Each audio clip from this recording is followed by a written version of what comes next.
आज के इस वीडियो में हम ये जान पाएंगे, ये समझ पाएंगे, क्योंकि हमारा जीवन शैली किस प्रकार का होना चाहिए, किस प्रकार के जीवन शैली होने पर हम सही सफलता प्राप्त कर सकते हैं।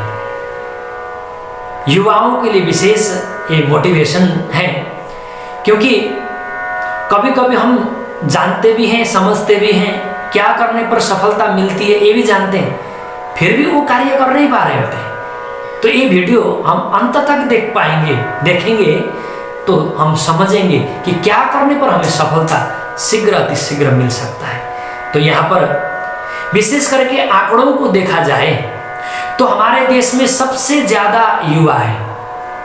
पूरे विश्व में से भारत में सबसे ज्यादा युवा 70 से 80 करोड़ युवा हमारे भारत में रहते हैं। जैसे वो युवा बचपन से निकलकर युवावस्था में कदम रखते हैं तो उनमें बहुत सारे मानसिक एवं शारीरिक बदलाव आते हैं। प्रातः उठापन से लेकर रात्रि शयन तक के क्रमबद्धता को स्वस्थ, अनुकूल, सुखदायक एवं आत्मसंतोष युक्त बनाना ही आदर्श जीवन शैली है। तो इस वीडियो से हम जान पाएंगे आदर्श जीवन शैली कैसे बना पाएंगे। तो प्रातः जागरण यानी हमें किस प्रकार से उठना चाहिए, किस प्रकार से हम जागृत होनी चाहिए। तो सुबह निद्रा से जागने से पहले आंख खोलना नितांत आवश्यक है, क्योंकि कभी कभी अंदर से तो जागे होते हैं परंतु आंख खुला नहीं होता है, फिर आलस्य होकर के फिर सो जाते हैं। तो जगने का मतलब है आंख भी खोलना पड़ेगा। जैसे सुबह नींद से आंख खोलने के बाद बिस्तर से एकदम से उठना नहीं है, उससे पूर्व यानी आंख खोला फिर भी लेटे रहना है। तो किस प्रकार से लेटना, तो कहते हैं बायां करवट लेना बहुत जरूरी है। बायां तरफ से करवट लेकर के हमें लेटना होगा थोड़ी देर के लिए। सौर विज्ञान के अनुसार, सौर विज्ञान यानी एनाटॉमी कहता है कि करवट लेते समय हमें बायां करवट लेकर के हमें सोना होगा। उससे क्या होगा, तो कहते हैं दायां स्वर संचालन होने लगता है। दायां स्वर चलने का अर्थ है दायां नाक से ज्यादा मात्रा में वायु आवागमन होता है। शोध कहता है दायां दिमाग का संबंध बायां मस्तिष्क के गोलार्ध के साथ होता है, जो कार्य करने से बौद्धिकता एवं तार्किकता, स्मृति एवं निर्णय आदि करने की क्षमता बनी रहती है। ये हमारा उठने के तरीके हुए। अब हम उठ तो गए, अब उठते क्या करना, तो कहते हैं उठने के साथ ही प्रार्थना करना आवश्यक है। प्रार्थना कभी कभी कर्मकांड लोग कह देते हैं, प्रार्थना करना कर्मकांड है, परंतु शास्त्र कहता है प्रार्थना कोई कर्मकांड हो नहीं सकता। यह अंतर्मन को शुद्ध करने एवं उच्च शक्ति के साथ अंतर संबंध की कला ही प्रार्थना है। तो प्रातः उठ करके ज्यादा नहीं, 4 मिनट से 5 मिनट प्रार्थना से आप हमारी मस्तिष्क प्रोग्रामिंग करने लगता है। सुबह के मस्तिष्क जैसे प्रोग्रामिंग करेगा पूरा दिन उसी प्रकार का होगा। रात्रि सोते हुए जिस प्रकार लाइट बुझाते हैं और सुबह जागने के बाद पुनः नित्य कर्म के लिए लाइट ऑन करते हैं, जलाते हैं, तो हमारे दिमाग की दशा भी उसी प्रकार की है। रात्रि निद्रा में जाने से पूर्व मस्तिष्क मृत समान होता है और तमोगुण दशा में जाता है। जब ब्रह्म मुहूर्त में जागते हैं मस्तिष्क सतगुणी हुआ होता है। प्रातः काल के प्रार्थना से मस्तिष्क में विद्यमान सतगुणों को दिन भर के लिए सहयोगी बनाया जा सकता है। इसलिए हमें उठते ही ये प्रार्थना बल देता है। प्रार्थना के बल से हमें दिन भर एक प्रकार की एनर्जी मिलती रहती है। सत्कर्म करने के लिए, सत विचार करने के लिए, सत कार्य करने के लिए हमें उस प्रकार की प्रेरणा मिलता रहता है। तो प्रार्थना करना भी ज्यादा नहीं, 4 से 5 मिनट नितांत आवश्यक है। ये जीवन शैली ही मानना चाहिए। अब प्रार्थना के साथ आत्मबोध करना भी आवश्यक है। देखिए अभी बिस्तर से उठे नहीं है, बिस्तर में जगे हैं अभी बस, तो आत्मबोध क्या है? तो कहते हैं संभव हो सके तो जिस प्रकार से 4-5 मिनट प्रार्थना के पश्चात हमें फिर 4-5 मिनट के लिए आत्मबोध का अभ्यास करना भी आवश्यक है। आत्मा का अर्थ होता है स्वयं और बोध का अर्थ होता है अनुभूति, यानी स्वयं को जानना, स्वयं को पहचानना ही आत्मा अनुभूति है, जिसको आत्मबोध कहा जा सकता है। स्वयं को आत्मबोध सुकरात ने किया, सदगुरु देवचंद्र जी महाराज ने आत्मबोध किया, प्राणनाथ जी महाराज के जीवन को देखेंगे तो आत्मबोध से भरा हुआ जीवन है। आत्मबोध यानी स्वयं को जानना, स्वयं को पहचानना कि मैं कौन हूं, हु एम आई, ये जानना ही आत्मबोध है। आत्मबोध से स्वयं की शक्ति, सामर्थ्य और संभावनाएं पहचाना जा सकता है, ये आत्मबोध है। अब आत्मबोध के पश्चात हमें क्या करना है?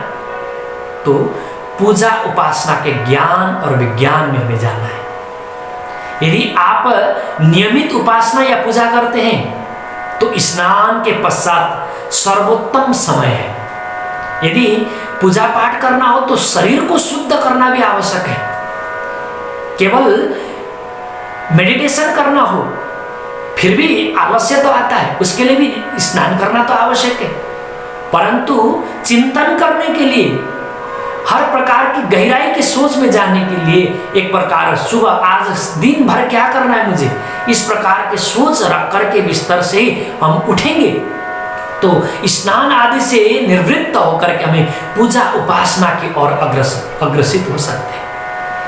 तो योग व्यायाम एवं स्नान से शरीर शुद्ध होने के बाद उपासना या ध्यान क्रिया से आंतरिक शुद्धि होती है।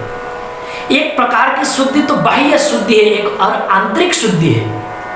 आंतरिक शुद्धि तो उपासना पूजा सेवा पूजा से ही कर हो सकता है। सेवा पूजा उपासना ध्यान मेडिटेशन पूर्ण होने के बाद व्यक्ति को अपनी व्यवसाय जो भी कार्य करते हैं अपना जॉब के अनुरूप अलग अलग कार्य में लगना चाहिए। शास्त्रोक्त वचन कहता है, शास्त्र कहता है सुखार्थम सर्वभूतानां मतः सवृत्तयत्यः सुखम चन्न बिना धर्मात् तस्मात् धर्मो परो भवेत्। शास्त्र कहता है सभी प्राणी जितने भी कार्य करते हैं वो सब सुख के लिए है। सुख बिना यानी कर्म कर्तव्य बिना धर्म संभव नहीं है।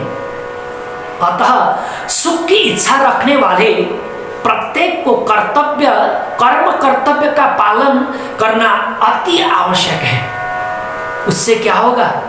तो कहते हैं आगे बढ़ने के लिए सफलता मिलेगी। तो शास्त्र ने इसी ने कहा। और आगे कहते हैं भोजन के विषय में, भोजन हमारा किस प्रकार का होना चाहिए? तो कहते हैं पूर्वीय आयुर्वेदिक मान्यता में नाश्ता अर्थात ब्रेकफास्ट का कोई प्राधान्य नहीं है। प्रातः 9 बजे से 12 बजे के समय में भोजन करना ये आयुर्वेद कहता है। आयुर्वेद तो यहां तक कहता है सायं प्रवृत्त मनुष्याणाम मसनम श्रुतिचोदितम। 2 बार भोजन करने वाला स्वस्थ मनुष्य के लक्षण है। आयुर्वेद ने तो यहां तक कह दिया कि 2 बार भोजन जो करता है उसको स्वस्थ मानना चाहिए। वही स्वस्थ हो सकता है जो दिन में केवल 2 बार भोजन करता है। यदि अशक्त हो, दुर्बल हो, रोगी हो, वृद्ध हो, बच्चे हो तो अलग बात है, नहीं तो स्वस्थ व्यक्ति को केवल 2 बार ही भोजन करना चाहिए। ये आयुर्वेद कहता है। जीर्णो हितम भीतम साध्यम वेग नीर यद बला। स्वस्थ रहने की इच्छा करने वाला पहले खाया हुआ भोजन पचने के बाद ही उचित मात्रा में दूसरी बार भोजन कर सकता है। दिन में सोना चाहिए कि नहीं चाहिए? अब देखिए भोजन तो हमने किया, जॉब में भी गए, अब जॉब में जाने के बाद क्या होगा? अब कितने लोग क्या करते हैं जिसका काम नहीं है दिन में तो खा करके मुझ में सोते हैं। अब कितने आयुर्वेद कहता है कि दिन में सोना चाहिए कि नहीं चाहिए, हमारा दिनचर्या किस प्रकार का होगा। जॉब में जाते हो तो अलग बात है, वो तो कार्य में गए। अब दिन में खाली घर में बैठे हैं तो क्या करें।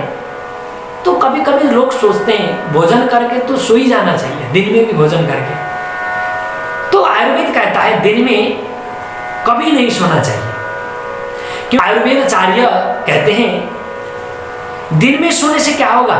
तो कहते हैं सिर में दर्द, शरीर में दर्द, पाचन शक्ति कम होना, छाती में दर्द, कफ जमेगा।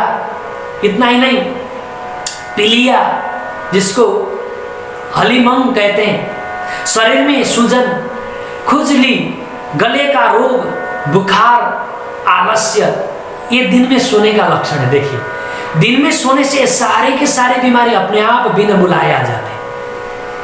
कितने आयुर्वेदाचार्य तो कहते हैं दिवा शयन में से मानसिक क्षमता एवं स्मरण शक्ति नाश होता है। देखिए आयुर्वेदों का कहना है यदि दिन में सोने से क्या होगा। तो कहते हैं ये जो मानसिक क्षमता है यानी सोचने की स्मरण शक्तियां हैं, ये सब क्या होगा। तो कहते हैं नाश होंगे।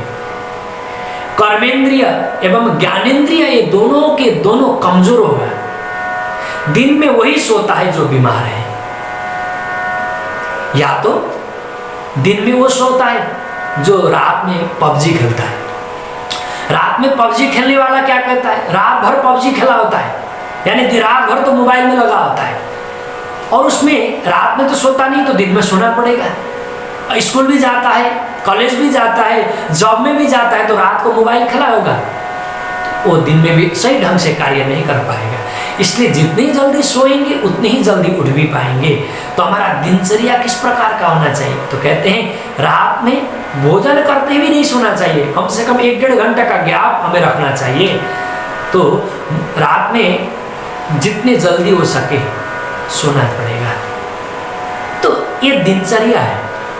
इस प्रकार के दिनचर्या, सही दिनचर्या हम रखेंगे, सही समय से चलेंगे, क्रमबद्धता होकर के हम समय का सदुपयोग करते हुए आगे बढ़ेंगे, तो हमारा जीवन धन्य हो सकता है। आज तो हमने इस वीडियो में केवल दिनचर्या के विषय में सुना। अगले वीडियो भी आपको देखना जरूरी है। इसके लिए आपको क्या करना है, तो सब्सक्राइब करना भी आवश्यक है। तो आप आगे जाकर के दिनचर्या के बाद में संध्याचर्या किस प्रकार का होना चाहिए, इस विषय में भी हम आगे जल्दी वीडियो लेकर के आएंगे। इसलिए सभी से आग्रह है कि इस चैनल को सब्सक्राइब करें और आगे आने वाली वीडियो को भी आप अपने हिसाब से परखते रहें, देखते रहें। धन्यवाद।